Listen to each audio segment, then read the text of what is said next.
Terima kasih. Bila saya dimohon untuk memberi satu sumbangan untuk dilelong pada malam ini, saya telah memberi banyak barang yang lain. Tetapi ditanya apa yang daripada penjara kemungkinan memento sedikit, dan saya carilah daripada barang-barang yang saya simpan. Dan ada banyak lagi, tapi yang ini bolehlah dikongsi bersama. Saya akan baca. Surat ini telah ditulis di belakang memo pad yang didapati di penjara, kerana memang tidak dapat ditulis kepada saya.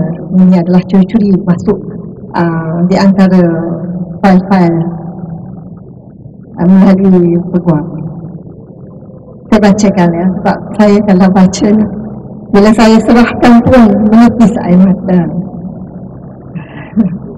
Maaf ya, sebab mengingat kembali detik-detik dan masa-masa apabila Saudara Anwar dalam penjara. Aziza Darling. Memang dia panggil saya Darling. Kalau tengok kat situ nampak, ini bukan saya mohon. Satu, ni dalam bracket nombor 1.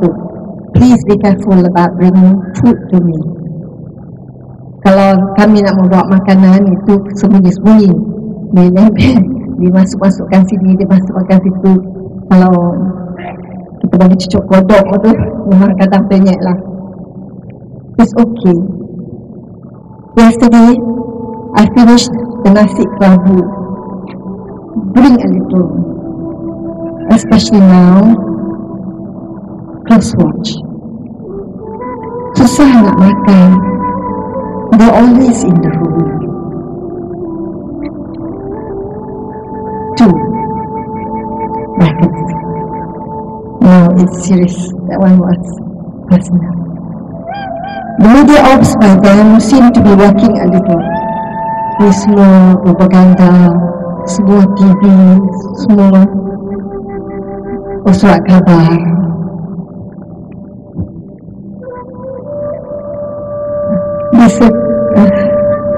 Discuss with Khalid and Zuna.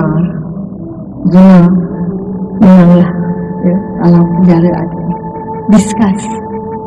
Saya diberi arahan suruh discuss. 3. How's Izzah and Ehsan? Isbuha tadi seorang bapa. Love. Itu saja. Saya nak, ini adalah salah secepis dari hidup kami yang akan kongsi bersama. Terima kasih. Terima kasih sangat-sangat diucapkan kepada Yang Berbahagia Datuk Seri Dr. Wan Azizah Wan Ismail yang telah sudi untuk membacakan surat cinta ini kepada kita semua pada malam ini.